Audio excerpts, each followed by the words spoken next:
ದಾವಣಗೆರೆ ಜಿಲ್ಲೆಯಲ್ಲಿ ಸುರಿದ ಧಾರಾಕಾರ ಗುಡುಗು ಸಹಿತ ಮಳೆಯಿಂದಾಗಿ ವ್ಯಾಪಕ ಅವಾಂತರಗಳು ಸಂಭವಿಸಿವೆ.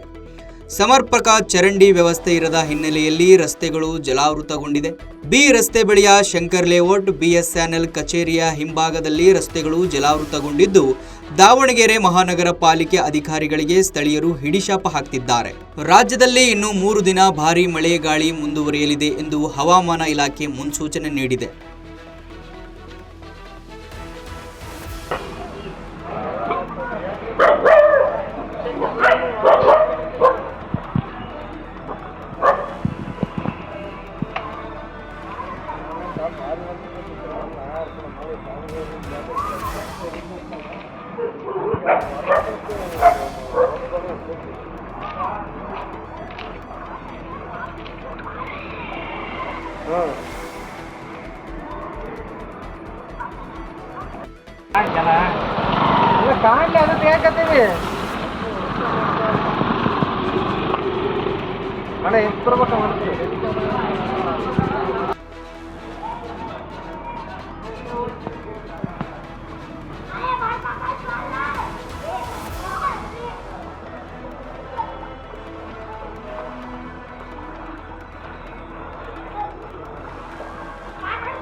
ಸಂಪೂರ್ಣ ನ್ಯೂಸ್, ಇದು ನೊಂದವರ ಧ್ವನಿ.